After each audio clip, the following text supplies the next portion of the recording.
अब ये polar charge molecules का एक कॉन्सेप्ट बहुत इंपॉर्टेंट कॉन्सेप्ट है। इसके लिए आप थोड़ा सा स्ट्रक्चर ऑफ वाटर को देखें, क्योंकि पानी खुद एक चार्ज्ड मॉलिक्यूल है, एक पोलर मॉलिक्यूल है, इसलिए इसमें कैपेसिटी होती है कि दूसरे पोलर चार्ज्ड मॉलिक्यूल्स को इजीली डिसॉल्व कर सकें। अब पानी का आपको वाटर का फार्मूला पता होगा H2O। इसका मतलब क्या है? इसका मतलब है इसके पास 3 एटम्स हैं। कितने एटम्स हैं?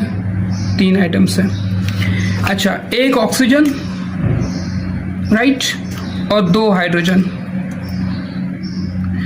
और इस ऑक्सीजन एंड हाइड्रोजन के बीच में होता है कोवेलेंट बॉन्ड। क्या होता है? कोवेलेंट बॉन्ड, जो हमेशा कैसे बनता है? By the sharing of electron. अगर यहाँ पर हाइड्रोजन का ग्रीन इलेक्ट्रॉन है तो ऑक्सीजन का रेड है, यहाँ भी हाइड्रोजन का ग्रीन इलेक्ट्रॉन है तो यहाँ पर ऑक्सीजन का रेड इलेक्ट्रॉन है। तो इनके बीच में होता है कोवेलेंट बॉन्ड। लेकिन आपने एक टर्म पढ़ा होगा इलेक्ट्रोनेगेटिविटी केमिस्ट्री के अंदर। तो इलेक्ट्रोनेगेटिविटी किसी भी एटम की वो खासियत है या प्रॉपर्टी है, या किसी भी एटम की पोटेंशियल है कि वो इस शेयर्ड पेयर ऑफ इलेक्ट्रॉन को अपनी तरफ अट्रैक्ट कर ले। तो यहाँ पर ऑक्सीजन की एज कम्पेयर टू दोनों हाइड्रोजन, ऑक्सीजन की इलेक्ट्रोनेगेटिविटी ज़्यादा है।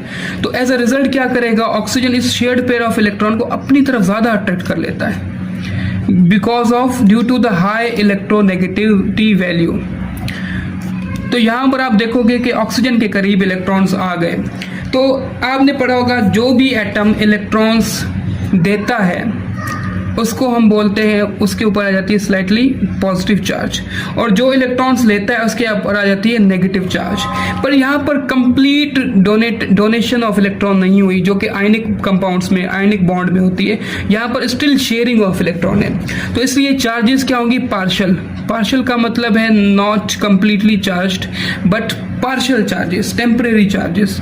तो यहाँ पर देखें, हाइड्रोजन की तरफ जो पोल बन गया है, एक पूरा पोल बन गया है जो कि पॉजिटिव पोल है, यहाँ पर भी पॉजिटिव। और ये ऑक्सीजन की तरफ जो पोल बन गया है वो बन गया है नेगेटिव पोल। तो यहाँ पर पॉजिटिव पोल और ये साइड है नेगेटिव पोल। तो इसलिए वाटर के पास एक पॉजिटिव पोल है, एक नेगेटिव पोल है। तो पानी को बोलेंगे this is a polar molecule. ये क्या है? एक पोलर मॉलिक्यूल है। तो इसी तरह जितने भी polar molecules like protein is also polar molecule. तो वाटर पोलर होने की वजह से उन पोलर चार्ज मॉलिक्यूल्स को भी इजीली डिसॉल्व कर